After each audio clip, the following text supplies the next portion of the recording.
hello mga kamamila, magandang umaga at napakaganda ng araw, tirik na tirik. Ito, tipid mode ang lola nyo.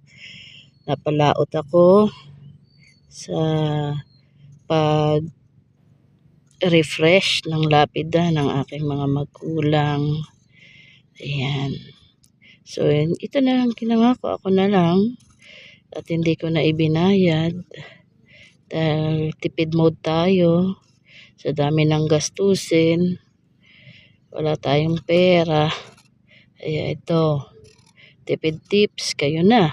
Kayo na maglinis, kayo na mag-refresh ng lapida ng mga mahal nyo sa buhay. Today is my mother's death anniversary. At importante sa lahat, birthday ni Mama Mary. So, ayun, medyo relieved tayo.